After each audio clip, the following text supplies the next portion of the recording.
We're here for our weekly volleyball press conference with head coach Carolyn Condit. Coach, this weekend completed a pretty brutal stretch of road trips for the Redhawks. Did you sense the team starting to get a little tired towards the end? And what does it say that they were able to persevere through it? You know, when we were playing, I couldn't really sense that they were tired. I really think they do a great job, bringing it and doing whatever it takes to win right now. Obviously, we wouldn't have the record we have. But I think after each match this weekend, as we loaded the bus, I can tell they're tired, and we've had an incredible road schedule. So, yeah, a little bit of fatigue when we weren't on the court, and when we were on the court, I really loved their mental energy and how they were open to change and make any type of adjustments to answer what the opponent was doing to us. So overall, I was very, very pleased, and it is great to be at home. So we've reached the halfway point of MAC play, so let's assess the first half. Obviously, you can't ask for a better performance. You won all the games. What has been the key to the success, and despite the wins, is there room for improvement? Well, there's always room for improvement. We can improve in many ways still and get better, especially in our transition work. We have some offensive things that we're working on, and in our defense as well. So no one is ever satisfied here, and I believe when we come into practice today, we are setting our sights on 2 new opponents, and they're the most important match we've played all year. So I'm not worried about that. What was your other beginning part of that question?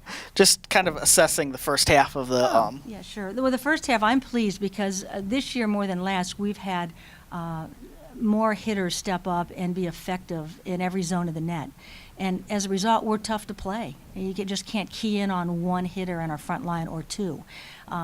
This weekend, combined matches, I think we had all our hitters in double-figure kills, most of them hitting above 300, which is really strong. Katie Tomasak, amazing weekend.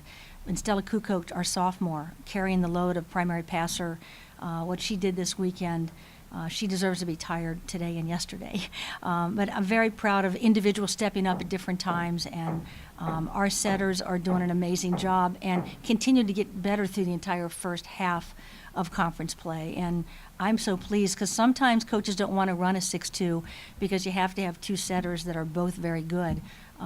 This is great. Both our setters are performing, and our hitters are responding with that. And what's making our setters even better is how good our passing has become. It's just the first contact that's allowing us to be a great team. Home sweet home now for the majority of the second half of MAC season. 3 of the last 4 weekends starting this weekend with Toledo and Ball State. First up is the Rockets.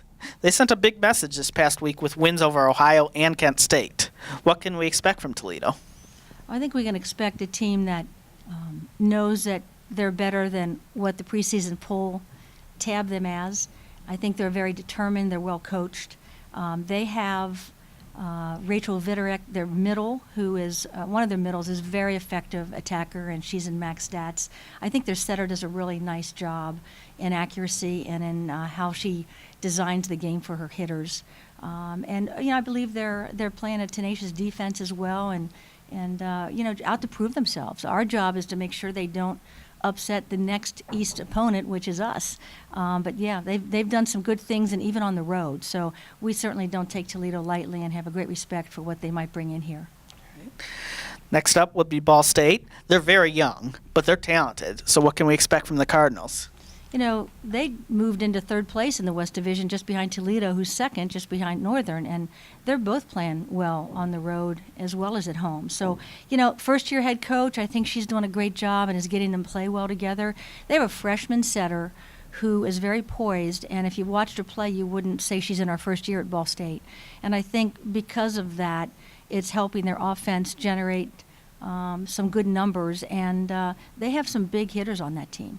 What I'm noticing is that they're in defensive stats and they're getting better behind their block. And so I think we're going to see 2 teams this weekend that play both ends of the game very well and are going to be hungry to try to upset us as they worked hard to do against Northern Illinois.